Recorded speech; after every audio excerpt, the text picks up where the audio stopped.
บายดีเนาะสี่สุดยินดีต้อนรับเข้าสู่ช่องเราวงเส้นเก่าเส้นเคยเนาะเขามาแล้วอย่าลืมกดไลค์กดแชร์กด Subscribe เนาะเนื่องจากห่างหายกันไปดนพี่น้องหลายเดือนเลยเนาะบ่ได้อัพคลิปลงเพราะว่าคลิปถือระงับไว้เนาะก็เลยบ่ได้ลงให้พี่น้องได้เบิ่งเนาะช่องถือระงับเนาะมื้อนี้ก็เลิกงามยามดีพี่น้องได้มาทำการแสดงสวงยามฝนพี่น้องอยู่ที่บ้านหน้าห้วยปังเนาะเมืองสองขอนแขวงสวรรณเขตตอนนี้เฮากำลังมาฮอดพี่น้องมาฮอดจดถึงสถานที่เนาะมาฮอดจดถึงสถานที่บทการบนงานกำลังมาฮอดพี่น้องมาฮอดก็เป็นเวลา 6:00 น 5:00 นเนาะค่อนข้างว่าค่ำเลยพี่น้องตาเว้นกำลังตกดินตาเว้นแรงทีมงานเฮากับแบบทางหากาเกียมแบบฟังเปล่าเนาะทุกคนเนาะฟังเปล่าเนี่ยเพราะว่าเฮามาหอดทำเนื่องจากว่า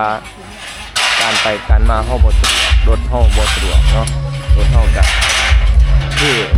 ทุกบอนเลยจอดลายหม่องลายมอนก็ได้มาหอดทำพี่น้องเอ้ยมา2 คนเนาะหลายคนก็ขาดไปหลายคนเนาะพี่น้องทางเครื่องเขาก็ขาดไปร้ายเนาะบางคนนี่ก็ยังกินอันนี้เนาะดอกตาลเนาะ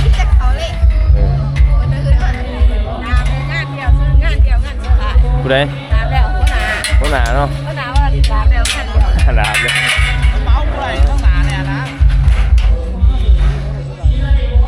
งานไอ้น้องเขาย้ายกันไปอยู่พี่น้องโอ้มันนี่ลูกแบกร้ายเว้ยตอนนี้เขากำลังสั่งอาหารพี่น้องอีกประมาณ1 ชั่วโมงครับ30 นาทีน่าจะสำเร็จเสร็จสิ้นเนาะตอนนี้ยังไม่ได้ท่านมีไผอะไรหนักเลยตอนนี้โอ้ไม่ได้พอกันร้ายเรือนเนี่ยพี่น้องนี่คือเป็นคลิปที่ว่าที่ถ่ายเนาะว่างานเท่ากันเศร้าหับเลยเนาะงานที่ถ่ายเนาะลองคิดไปพี่น้องอีก3 เดือนจังเลยไม่สิได้เห็นคลิปนี้ถ้าเห็นคลิปนี้แม่นครบรอบ3 เดือนเนาะพี่น้องเนาะว่าส่องของเฮาบ่ราบลื่นพี่น้องกำลังไปโดยดีเนาะทุกคนกำลัง FC เพิ่นกำลังติดตามคลิปต่างๆเนาะในไลฟ์คลิปเป็นการติดตามเนาะแต่ว่าไปบ่ได้ด้วยดีปานใดเนาะถ้าเห็นคลิปนี้แม่นครบรอบ3 เดือนเด้อทุกคนเด้อครบรอบ90 วันเนาะจะได้กับเป็นกำลังใจให้เด้อทุกคนเด้ออย่าลืมเป็นกำลังใจเนาะกับบ่าววงคนนี้เนาะซับพอร์ตเนาะตอนนี้กำลังทางด้านอันนี้เนาะทหารเนาะ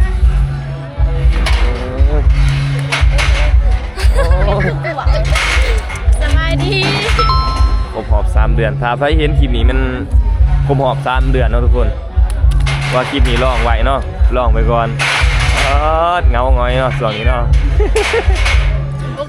โอ้หาเขาส่วนนี้วาวถิวเดี๋ยวใครใจกระเจ็บโอ้ตุ๊ดโมธรรมดาเลยโอ้หากว่านี่อันนี้ดิอันนี้จะเอาผัวเลยวะนี่ยังไม่ได้เอาผัวเหรอท่านบ่เห็นปีหน้ามันเอาผัวเนาะแม่ก็ไม่เห็นปีหน้านี่มันเอาผัวท่านเห็นปีหน้าก็แสดงว่ายังบ่ทันเอาผัวตอนนี้ตะวินตกดินทุกคนอากาศตกดินเนาะบรรยากาศยามแลง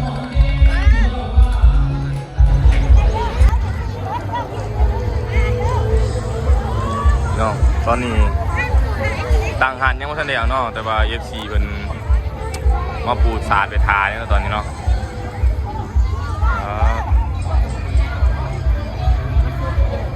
ซีมาปูสาดทาเนาะรถห้องกำลังสิง่ายออกเนาะตอนนี้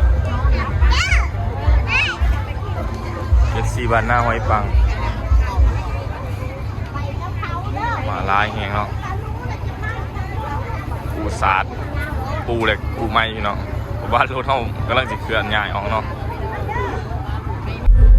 เอาทุกคนตัดผ่ามาตอนนี้ก็ถือว่ามืดเลยเนาะทุกคนเนาะเป็นเวลา8 โมงพี่น้องอากาศอาบน้ำแล้วเนาะเขาเจาะกำลัง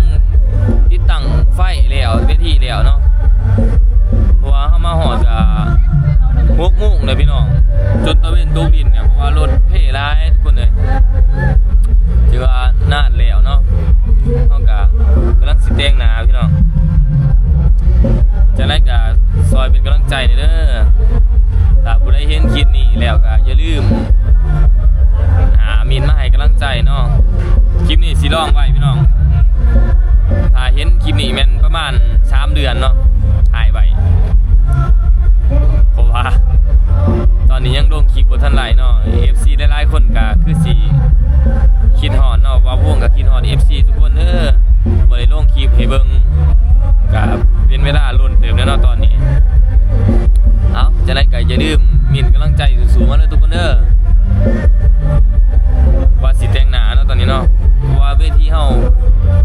มันก็สิสมบูรณ์พี่น้องกำลังแล้วเนาะมื้อนี้ก็ถือว่าเป็นงานสุดท้ายเลยพี่น้องเอ้ยเพราะว่าเขาฤดูฝนแล้วถือว่าเป็นงานสุดท้ายเนาะแต่ว่า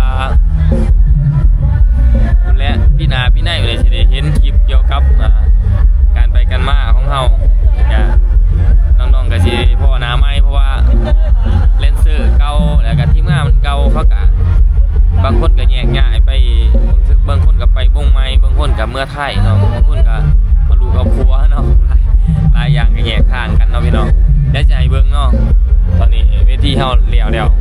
อยู่หลังเวทีพี่น้องตอนนี้แต่ว่า FC นี่เพิ่นมาหลายเลยเนาะตอนนี้เนาะแต่ว่าบ่มีเวลาเลยย่างออกไปนอกเนาะ